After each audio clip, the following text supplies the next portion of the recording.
السلام علیکم ورحمۃ اللہ وبرکاتہ۔ میرے پیارے بچوں، آپ کیسے ہیں؟ مجھے امید ہے کہ آپ قرآن سیکھ رہے ہیں اور قرآن کو اپنی عملی زندگی میں استعمال بھی کر رہے ہیں، کیونکہ یہی تو فائدہ ہے قرآن کا کہ قرآن ہماری زندگی کو بہتر بنا دیتا ہے۔ ٹھیک، چلیے آج ہم سورہ بینہ کی آیت نمبر 4 اور 5 پڑھیں گے۔ تھوڑی سی لمبی ہے آیت، لیکن آپ کو آسانی سے سمجھ آ جائیں گی انشاءاللہ۔ چلیں دعا مانگتے ہیں۔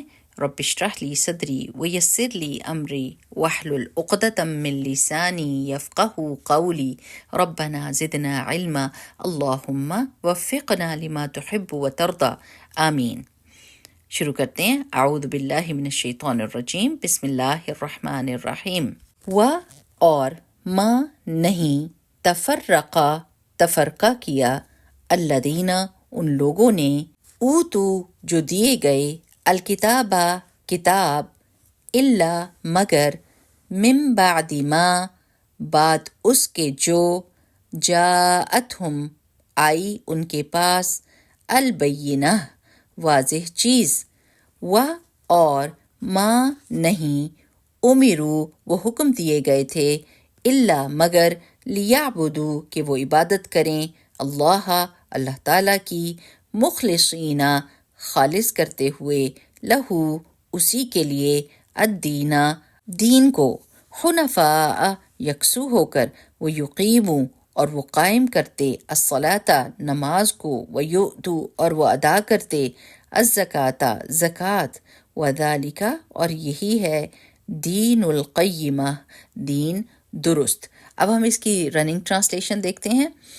پہلے جن لوگوں کو کتاب دی گئی تھی ان میں تفرقہ نہیں برپا ہوا، مگر اس کے بعد کہ ان کے پاس ایک واضح چیز آ چکی تھی، اور ان کو اس کے سوا کوئی حکم نہیں دیا گیا تھا کہ وہ اللہ کی عبادت کریں، اپنے دین کو اس کے لیے خالص کر کے، بالکل یکسو ہو کر نماز قائم کریں اور زکوٰۃ دیں، اور یہی صحیح اور درست دین ہے۔ پیارے بچوں، سب سے پہلے تو میں آپ سے یہ پوچھوں گی کہ آپ کو پتہ ہے کہ اہل کتاب کن کو کہا جاتا ہے قرآن پاک میں؟ جی ہاں، یہودیوں اور عیسائیوں کو اہل کتاب کہا جاتا ہے، کیونکہ اللہ تعالیٰ نے ان کو کتابیں دی تھیں، تورات اور انجیل۔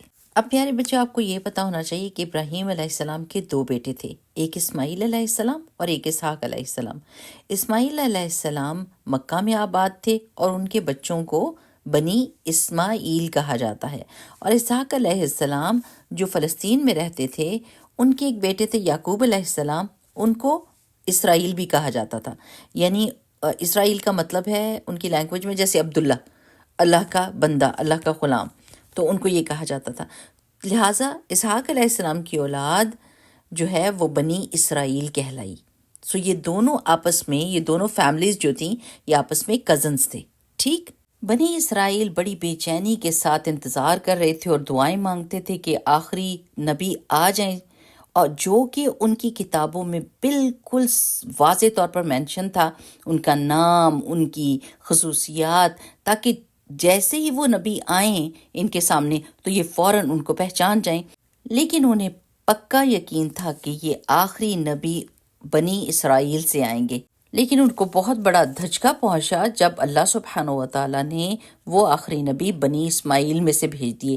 سو انہوں نے اپنے تکبر اور خاندانی عصبیت کی وجہ سے محمد رسول اللہ صلی اللہ علیہ وسلم کا انکار کر دیا، حالانکہ رسول اللہ صلی اللہ علیہ وسلم ہر اس نشانی پر پورے اتر رہے تھے جو ان کی کتابوں میں اللہ سبحانہ و تعالیٰ نے بتائی تھی۔ ان کو چاہیے تھا کہ یہ سب سے پہلے اسلام لاتے، لیکن انہوں نے انکار کر دیا۔ عبداللہ بن سلام یہودیوں کے ایک عالم تھے، وہ چونکہ ایک سچے انسان تھے، لہٰذا انہوں نے جلدی سے اسلام کو پہچاننے کے بعد اسلام کو قبول کر لیا، جو باقی یہودیوں کو بہت برا لگا۔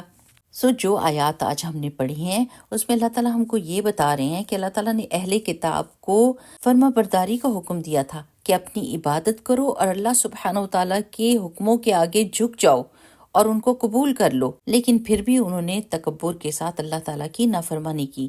میرے پیارے بچوں، یہاں ہم رک جائیں گے اور دیکھیں گے کہ ہم نے کیا سبق حاصل کیا۔ پیارے بچوں، سب سے اچھی بات یہ ہے کہ ہم اللہ تعالیٰ کے حکم کو مان جائیں، تکبر بالکل نہیں کرنا، اپنے خاندان اور اپنے آپ کو دوسروں سے بہتر نہیں سمجھنا، دوسروں کو نیچا نہیں سمجھنا۔ اگر کوئی بھی انسان اللہ کی نظر میں بہتر ہے تو وہ صرف اور صرف تقوی کی وجہ سے، نہ کہ مال اور خاندان کی وجہ سے۔ اور پیارے بچوں، آج یہ بہت اچھی چیز ہے، اللہ سبحانہ و تعالیٰ کو اچھی لگتی ہے کہ ہم سب انسانوں کو ایک جیسا سمجھیں اور ان سے محبت اور عزت کا معاملہ کریں۔ ٹھیک، چلیے اب دعا کر لیتے ہیں۔ اللہم وفقنا لما تحب و ترضی۔ اللہ تعالیٰ ہم سے ہر وہ کام کروا لے جو اللہ تعالیٰ کی مرضی کے ہیں اور جن کاموں کو اللہ تعالیٰ محبت کرتے ہیں، آمین۔ بارک اللہ فیکم، سبحانک اللہم و بحمدک، نشہد ان لا الہ الا انت، نستغفرک و نتوب الیک۔ السلام علیکم ورحمۃ اللہ۔